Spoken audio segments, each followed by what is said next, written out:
Նախ ես ողջունում եմ այս քննարկման կազմակերպումը, այլընտրանքային նախագծեր խումբը մշտապես արդյունավետ եւ արդիական քննարկումներ է կազմակերպում եւ Հայաստանում դրա անհրաժեշտությունը կա։ Ինչ վերաբերում է թեմային, մենք պետք է հասկանանք, որ Հայաստանի օրվա իշխանությունը դարձել է ճակերտավոր խաղաղության, վախի եւ ժամանակավոր եւ մեկ մարդու կմահաճույքից կախված հրադադարի վաճառական։ Նրանք փորձում են վախի եւ ճակերտավոր այդ խաղաղության միջոցով վերարտադրվել, որից հետո շարունակելու են բավարարել թուրք-ադրբեջանական նախապայմանները, քանի որ դա է իրենց աթոռին մնալու կամ կաշին փրկելու հնարավորությունը։ Այս իշխանությունը վախենում է Սաակաշվիլու ճակատագրին արժանանալուց եւ դրա համար այդ վախից գործողությունների է դիմում, որը ամեն օր Հայաստանը մտցնում է նոր խնդիրների մեջ։ Մեր հասարակությանը մենք պետք է շատ պարզ եւ բաց ներկայացնենք, թե ինչ են նշանակում թուրք-ադրբեջանական նախապայմանները։ Նախ բանակցությունների մասին։ Սուտ է այն պնդումը, որ հայ-ադրբեջանական ուղիղ բանակցություններ են տեղ ունենում։ Իրականում կա միջնորդ, դա Թուրքիան է, եւ կա պահանջներ թելադրող, դա Ադրբեջանն է։ Հայաստանը այդ հարաբերություններում օբյեկտիվ դեր է կատարում, այսինքն ընդհանրապես բավարարում է թուրք-ադրբեջանական նախապայմանները։ Որոնք են այդ նախապայմանները։ Սկզբում մի քիչ կետերով, այսպես երկար կթվարկեմ, հետո շատ ավելի կարճ ձևակերպում կտամ դրան։ Ուրեմն կային նախապայմաններ, որոնք Թուրքիան ու Ադրբեջանը արդեն ստացել են, բավարարվել են նրանց ուզածը, դա Արցախի ամբողջական կլանումն է, որը տեղի է ունեցել պաշտոնապես 22 թվականի հոկտեմբերի 6-ին, երբ որ Արցախը դավադրաբար ճանաչվեց Ադրբեջանի մաս։ Դրան արդեն հաջորդեց Զանգեզուրի միջանցքի պահանջը, բայց սա ամենը չէ։ Հայ ժողովուրդը պետք է իմանա, որ Թուրքիայի ու Ադրբեջանի պահանջները հետևյալ բովանդակություն ունեն։ Առաջին երկրորդ կետերը կապ չունեն դրանց հերթականության։ Ես ուղղակի թվարկելու եմ։ Առաջին հայկական ատոմակայանի փակում։ Երկրորդ Հայաստանի դուրսբերում հապկից եւ ընդհանրապես զրկում դաշնակիցներից։ Երրորդ 102-րդ ռուսական ռազմաբազայի հեռացում Գյումրիից։ Չորրորդ Զանգեզուրի միջանցք։ Հինգերորդ ադրբեջանցիների բնակեցում Հայաստանում, 6-րդ Հայաստանի հանքերի փակում, 7-րդ հայկական ինքնությունից հրաժարում, որի դրսևորումներից մեկն է նաև եկեղեցու դեմ արշավը, 7-րդ ռազմատուգանք, քանի որ եթե Հայաստանը պաշտոնապես ընկալում է, որ Ադրբեջանում ապօրինի գործունեություն է իրականացվել զինված ուժերի կողմից, ապա Ադրբեջանը, այսպես ասած, լեգիտիմ իրավունք է ստանում ռազմատուգանք պահանջել։ 8-րդ Հայաստանի պետական կառավարման համակարգի եւ մասնավորապես սահմանադրության փոփոխություն, որտեղ հրաժարվում ենք ամբողջությամբ երրորդ հանրապետության ստեղծման հիմքերից։ Եթե այսպես շարքը շարունակենք, ավելի կարճ կարելի է ձևակերպել, որ մեզ առաջարկում են արևմտյան Ադրբեջան։ Սա քողածածկվում է խաղաղության անվան տակ եւ արևմտյան Ադրբեջանը այն ծրագրային հենքն է, որով հարաբերվում են Հայաստանի եւ Ադրբեջանի իշխանությունները Թուրքիայի միջնորդությամբ։ Դրա համար Թուրքիայի արտգործնախարարը ուղիղ եւ անթաքույց հայտարարում է, որ պաշտպանում է Հայաստանի օրվա իշխանությանը։ Այս մեսիջը, որը Ֆիդանը հնչեցրեց, ուղղված էր Ամերիկային եւ Ռուսաստանին, եւ մասնավորապես դա նշանակում էր, որ երբ որ Տրամպը հայտարարում է, որ Հարավային Կովկասը Պուտինի կամ Ռուսաստանի ազդեցության տարածքն է, Թուրքիան ասում է, որ պետք չէ այդպիսի հայտարարություններ անել, Հայաստանի իշխանությունը ամբողջությամբ մեր գրպանում է եւ պետք չէ, այսպես ասած, դիվիդենդներ տալ Ռուսաստանին, մենք ամբողջությամբ կկլանենք Հայաստանը։ Այս պայմաններում ո՞րն է մեր առաջարկը եւ ո՞րն է մեր մոտեցումը։ Մենք պետք է արձանագրենք, որ Տրամպի ուղին որպես այդպիսին դա թարգմանաբար իրականում Զանգեզուրի միջանցքն է, որովհետև շահում է Ադրբեջանը, շահում է Թուրքիան, տնտեսապես միգուցե շահի նաև Միացյալ Նահանգները, բայց չի շահելու հայ ժողովուրդը եւ Հայաստանի Հանրապետությունը։ Փորձում է շահել օրվա իշխանության պարագլուխը, որը դա ներկայացնում է որպես խաղաղություն եւ փորձում է այդ ճակերտավոր խաղաղությունը վաճառել հայ ժողովրդի վրա։ Իրական մոտեցումն այն է, որ մենք պետք է արձանագրենք, որ Տրամպի ուղով ոչ թե Հայաստանը ապաշրջափակվում է, այլ ընդհանրապես Թուրքիայի ու Ադրբեջանի համար անխոչնդոտ տարածք է հատկացվում։ Մենք դրական ենք գնահատում այն, որ Տրամպը ներգրաված է գործընթացների մեջ եւ ցանկանում է իրական խաղաղություն լինի, բայց նաեւ դրական ենք գնահատում այն անկեղծությունը, որը դրսևորում է Միացյալ Նահանգները, հայտարարելով, որ իրենք անվտանգության երաշխավոր չեն։ Իսկ միջազգային հարաբերություններում չկա որևէ նախադեպ, երբ հայ-ադրբեջանական կոնֆլիկտի նախատիպը ունեցող որևէ կոնֆլիկտ կարգավորվել է առանց միջնորդ երաշխավորի։ Մեզ պետք է միջնորդ երաշխավոր, մեզ անհրաժեշտ է իրական ապաշրջափակում, իսկ դա նշանակում է, որ մենք պետք է պարիտետային սկզբունքով հնարավորություն ունենանք Հայաստանից բեռների փոխադրումը իրականացնել եւ Իրան, Նախիջևանի տարածքով եւ Ադրբեջանի տարածքով Ռուսաստան։ Սա է իրական ապաշրջափակումը, որը կոչվում է հյուսիս-հարավ եւ արևելք-արևմուտք կոմունիկացիոն խաչմերուկ։ Հակառակ պարագայում մենք ստանում ենք միակողմանի զիջումներ առանց երաշխավորի եւ Հայաստանի Հանրապետության անվտանգությունը փաստորեն ապահովում է մեկ մարդու միջոցով։ Դա Ալիևն է, որը եթե այդ օրը ցանկանա կլինի հրադադար, եթե չցանկանա չի լինի։ Ես հիշեցնեմ, որ 44-օրյա պատերազմից առաջ եւս մի պահ հանրությանը հրամցնում էին, որ տեսեք խաղաղություն է, որովհետև դիպուկահարների պատերազմը կանգնած է եւ որևէ խնդիր չկա։ Բայց մենք տեսանք, թե հետագայում ինչ հսկայական զոհեր եւ կորուստներ ունեցանք այդ ահռելի մեծ պատերազմի ընթացքում։ Հիմա նույնն է, ուղղակի Թուրքիան ու Ադրբեջանը փորձում են այս ընթացքում PR ակցիաների միջոցով աջակցել այսպես կոչված ճակերտավոր խաղաղության ծրագրին, որպեսզի 26 թվականի հունիսի ընտրություններից հետո ստանան այն, ինչը ստացան 21 թվականի խորհրդարանական ընտրություններից հետո։ Մենք չպետք է թույլ տանք 21 թվականի կրկնություն։ Այդ խաբերությունը, որը եղել է 21 թվականին, թե իբր Արցախի համար պայքար ենք մղելու, ինքնորոշման իրավունք ենք պաշտպանելու, խաղաղություն ենք բերելու, մենք չպետք է թույլ տանք այդ խաբերության կրկնություն եւ ես համոզված եմ, որ մեր հանրության աչքերը բաց են եւ իրենք հասկանում են, թե ինչ է կատարվում, ուղղակի պետք է նաեւ այլընտրանք ներկայացնեն, որի մասին ես արդեն խոսեցի, մենք պետք է վերաբանակցենք Տրամպի ուղու հետ կապված խնդիրները, օգոստոսի 8-ի հայտարարության հետ կապված նույնպես պետք է բանակցություններ վարվեն եւ հստակ պետք է երևան, թե ինչ երաշխիքներ են տրամադրվում, նայեք նույնիսկ Ուկրաինայի հարցում, երբ որ մենք տեսնենք ուղիղ առճակատում Արևմուտքի եւ Ռուսաստանի միջեւ, այն կետերը, 20 կետերը, որ քննարկվում են, բայց ճիշտ է, համաձայնության չեն եկել, բայց հստակ երևում են ինչ երաշխիքներ կան, ինչ process-ներ կան, ինչ ճանապարհային քարտեզ կա։ Մեր պարագայում կա միայն միակողմանի զիջումներ։ Սա անընդունել է եւ սպառնում է Հայաստանի Հանրապետության գոյությանը։ Եվ առաջիկա ընտրությունների ժամանակ մենք պետք է հստակ հարցադրումներով հանդես գանք։ Դուք ուզում եք լինի արևմտյան Ադրբեջան,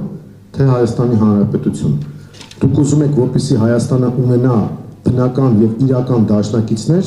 թե ուզում եք Թուրքիայի կողմից ու Ադրբեջանի կողմից կլանվել։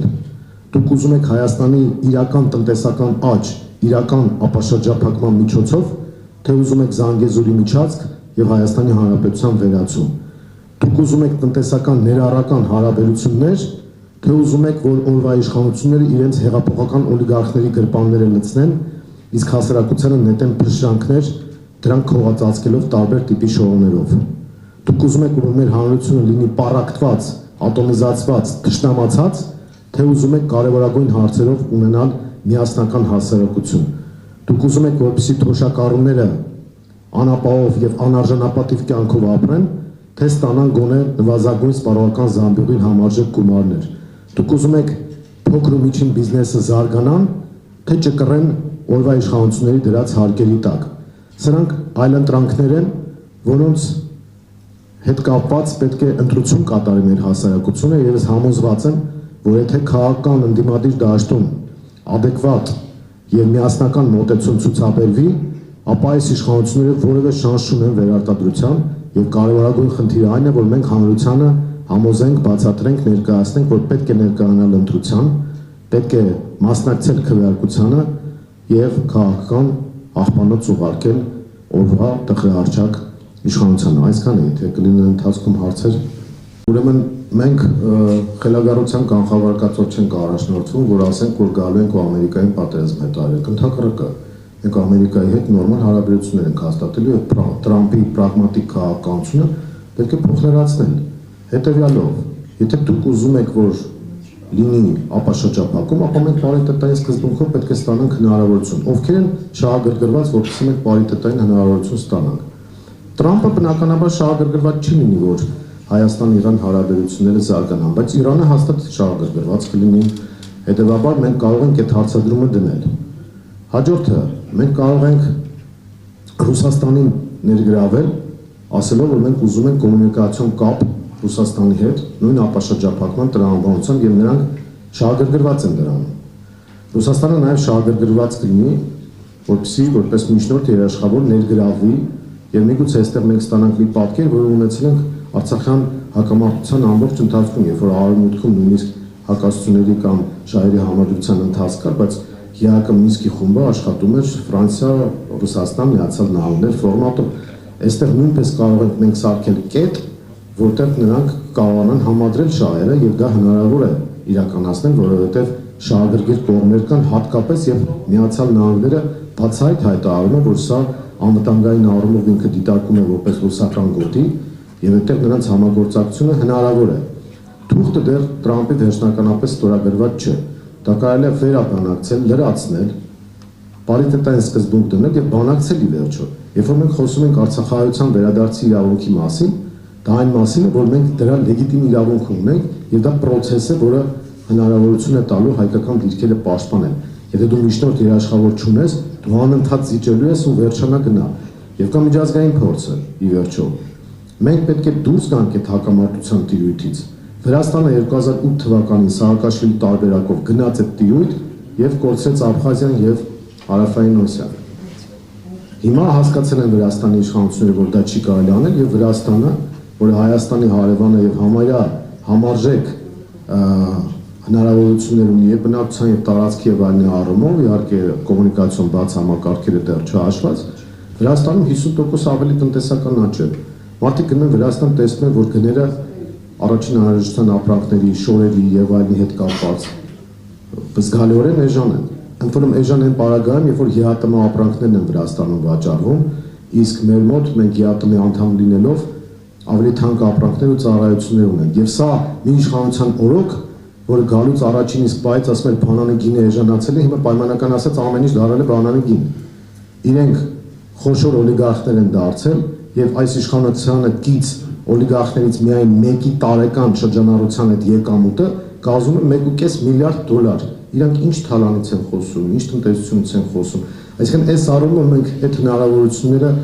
ունենք։ Վրաստանի հետ համեմատ մենք պետք է իջեցնենք ավելացած արժեքի հարկի չափը, իջեցնենք շահութահարկի չափը։ Բիզնեսի համար տարբեր գրադացիաներով սահմանենք ցածր հարկային տոկոսադրույքներ։ Իրական խաղաղությունը հնարավոր է, երբ որ դու չես դառնում Զելենսկի։ Այսինքն Զելենսկին, երբ որ դարձավ բախման թաթերաբեմ Արևմուտքի եւ Ռուսաստանի միջեւ, Ուկրաինայի տեսնում ենք, թե ինչ է կատարվում Ուկրաինայի հետ։ Հիմա մենք եթե այդ վիճակից դուրս ենք գալիս եւ ասում ենք, որ սա խոշորների մրցակցության տարածք չէ, այդ դեպքում մենք ստանում ենք իրական խաղաղություն եւ իրական անվտանգություն։ Իսկ թվարկածս կետերը դուք նշեցիք ատոմական, մոդուլային ատոմականներ, որպես այդպեսին այստեղ չեն կարող լինել, նույնիսկ լոգիստիկ առումով։ Դա բլեֆ է, դա սուտ է։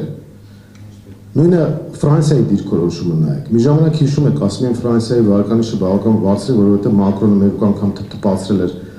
այս մեր տեղական Մակրոնիուսին,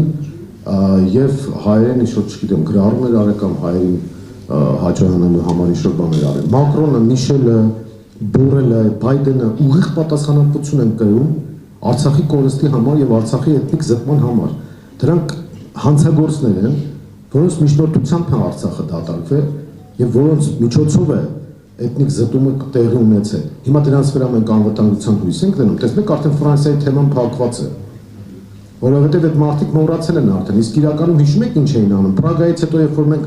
բարձրաձայնում ենք, որ գնացել եք Արցախ հանձնել եք եւ փաստորեն 120,000 հայերի դրել եք սրի տակ,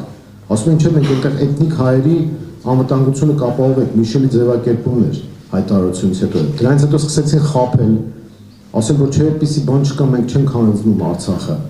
Բայց հիմա ասում են մենք միտումնավոր ենք հանձնել Արցախը, որ Հայաստանը վերջապես ինքնիշխան դառնա։ Սրանք ինչքան ինքնիշխանությունից խոսում են, այդքան մենք կորցնում ենք։ Այս առումով ամենապարզ բանաձևը կա։ Նիկոլ Փաշինյանը դա հայկական, Զելենսկին ու Սաակաշվիլին է եւ իր բոլոր գործողությունները հուշում են դրա մասին, որովհետեւ առնվազն հիմարություն ու անմեղսունակություն է, իսկ իրականում դավաճանություն եւ դավադրություն, երբ որ դու գնում ես Ռուսաստանի հետ թշնամության ճանապարհով, դու գնում ես Իրանի հետ թշնամության ճանապարհով, դու չես ներգրավում Չինաստանին, որը սուպեր շահագրգռվածություն ունի, որպեսզի Հայաստանում հյուսիս-հարավ արևելք կարևորքը աշխատի։